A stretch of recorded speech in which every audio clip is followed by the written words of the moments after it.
Hey you, so on this video of hot or not new coins, going to be going over just that, a bunch of new collector coins that I may or would or wouldn't been getting into. So I'm going to break in on this batch. Yeah, I have been away for a little while just this past week. As I've mentioned before, here in the UK we've got the kids' Easter holidays, so with the kids being off plus with the newborn, it's manic. So I'm just literally just getting a bit of time now past my usual. I'm even recording this a lot later than usual, as you can see here. So jumping into this, as I'm just getting back and catching up with things now, we'll be catching up with everything. It's going to be the main one of anything. It's been rather flat even since the last video I done on the hot or not new coins, and I'd say this is going to be, for my own personal liking, the hottest one of the batch I'm going to be showing, and that's going to be the Perth Mint Double Dragon. Now, from what I understand, this is a continuation from the Dragon Phoenix and then the Tiger Dragon, the Dragon Tiger. So we've had a dragon in all of them, and you know what's better than one dragon? Two. So this is the third in the series, from what I understand. I believe this was commissioned by LPM, Luscious Precious Metals, so they're the main boys in charge of this, and Perth have their small amount they can allocate, and then the rest of the dealers take it from there.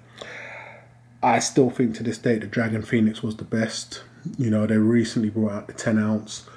I know there was a bit of a frenzy for it. People were very upset on what they'd done on the price wise, but who knows, we may see a 10 ounce Tiger Dragon coming, I don't know, 3-4 months from now, and then see that also with here. That's a late add-on to the lineup. We have the gold in the Dragon Phoenix. We have the gold in the Tiger Dragon on a 5K mintage, so I've no doubt we'll see a gold in this.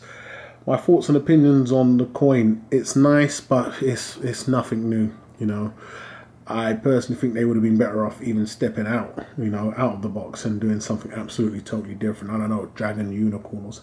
I know it again from all the ancient mythical creatures, but currently, even coming from the Perth roster, there's a lot of double dragon coins out. Just from them, then you have the Private Mint Double Dragons, you have the Royal Mint Double Dragons. No one's complaining. As I've mentioned, dragon coins are always great, but you know, it wasn't no big surprise. They currently have, even right now, in the past 6 months, Perth have at least 5 double dragon coins out. I don't dislike it, but then, you know, the eyes look like he's really on one, but I don't absolutely love it. It's not something I'm going crazy for. These coins are on the 50k mintage, maybe because they're commissioned, who knows, but would have done better on the 25k mintage. If you're going to get low, you always want the lowest, but personally, the prices in Europe are holding steady, so that says a lot. You know, buyers are fed up. This is a coin they would have most definitely taken full advantage of if they could have, but I doubt they're doing it for the benefit of the buyer, you know, keeping prices at steady prices where they're not at a gain or at a loss. Give or take, you can still pick this up for roughly what it came out for. It's semi-tracking spot price right now. That's a good thing.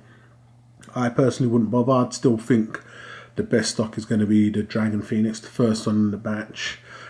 I don't think it's a bad design at all. I think they could have done a little better, you know, maybe with the dragons going 360 all round and not curling, but that's just nitpick, and I think it is a very nice design.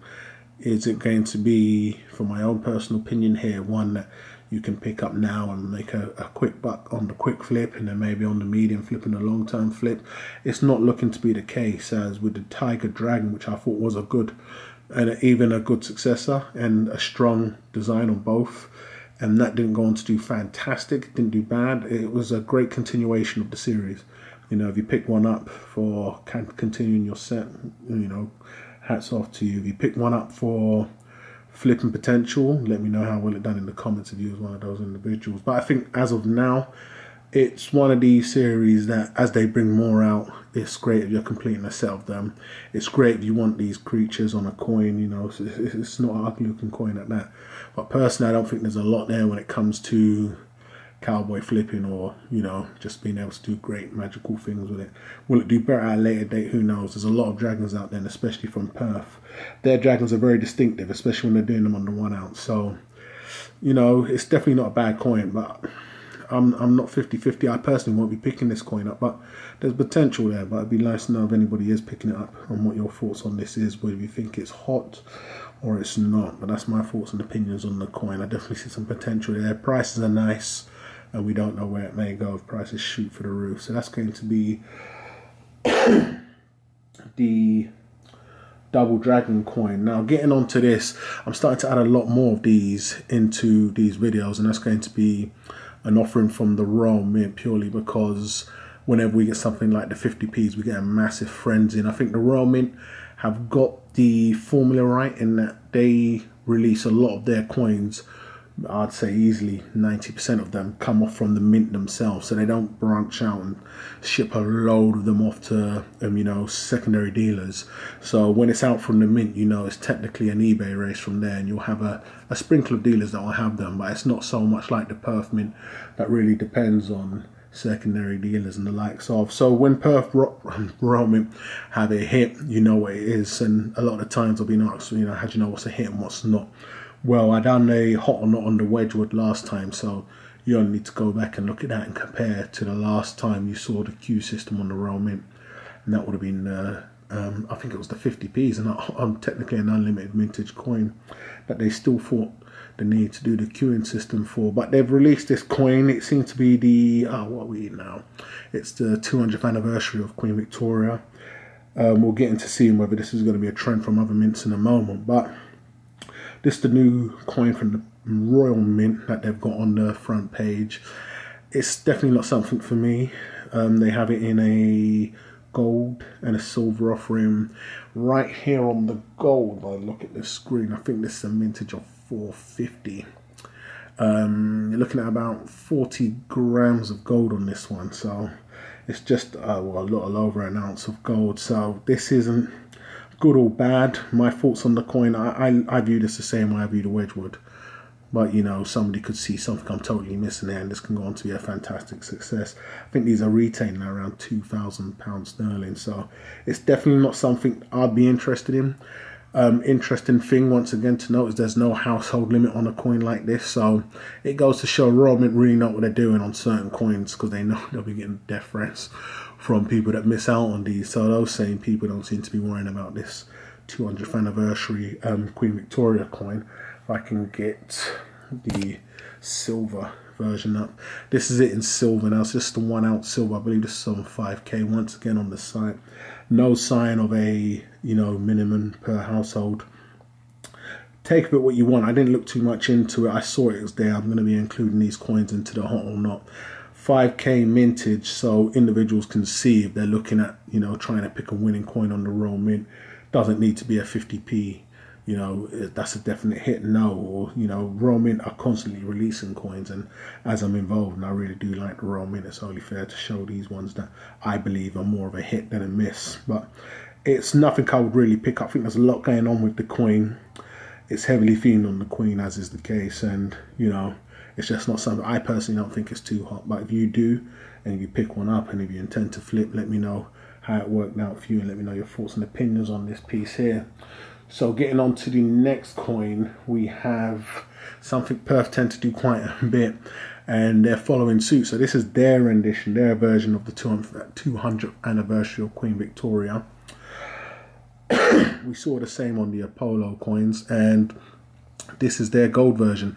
Now I think this is a 2 ounce on the gold, so you have a mintage of 350 on these, and I think on the silver it's also a 5k mintage. So they've got a 2 ounce. I think you're paying a bit more. I don't know, this came off a German site, but you're paying a bit more, but it's going to be the same for me. Nothing I'm really too interested in. They've got different images of the Queen on the coin there. It's interesting they brought them out at the same time. You know, I think, I don't know whether it's something that goes across all desks and it's like, hey, it's a 200th anniversary, what are we going to do? Or it's just something that they feel the need to do, or they must do, who knows. But this is their version of the 200th anniversary on their gold position on that coin there.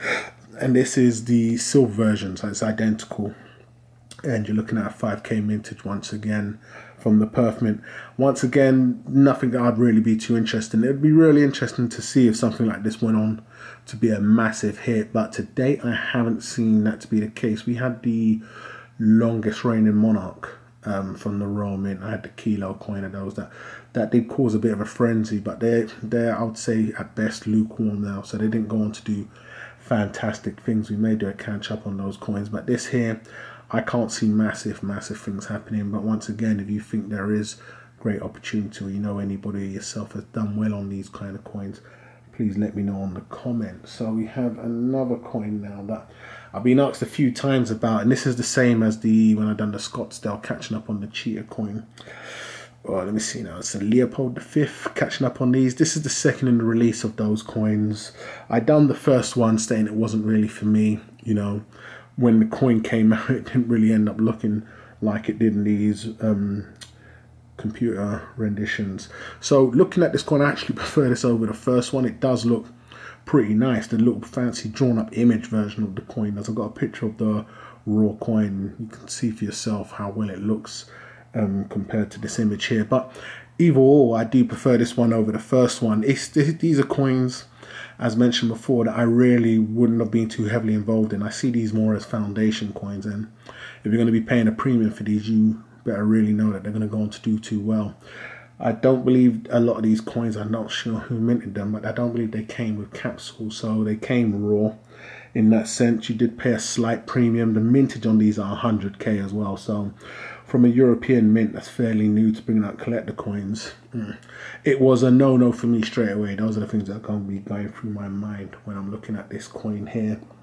Looking at the back side of it once again, I do think it's better than the first. It's a nice little image of some village or a castle there. They've used the space well, but when it comes to the actual coin itself, I mean, you guys would have to let me know what you think. Looking at that, what do you think of the image? Does it look the same? Maybe it was just caught in a bad light there, who knows? But I still think it's a pretty decent coin if it can be picked up for a low premium. Nothing I'd pay a high premium for, but it is what it is. I'd see that purely as a foundation type of coin. If it can be picked up on the cheap, then by all means lock in, but it's nothing I'd pay a premium for. I don't think it's got that much potential to go through the roof, but hey, I could most definitely be wrong, so it'd be fantastic to know once again if you locked in on that coin and what you think about it. So as mentioned, I've got to shoot, I don't have too much time, but there's not really been that much since the last video, so you know, I'd say this has been the hottest of the batch coming from Perth. It's you know, it is what it is. Let me know what you think, whether it's just once again saturated with a lot of bull crap, or you think there's a lot going on out there that I'm missing. Please let me know in the comments. But I'm going to wrap this one up, guys. So it'll be fantastic to know your thoughts and opinions on these coins in the comments, and any other coins you think somebody can gain from or be looking into right now. So go ahead and leave that in the comments, guys. Go ahead and subscribe if you haven't done so already, and I'll catch you guys in the rebound.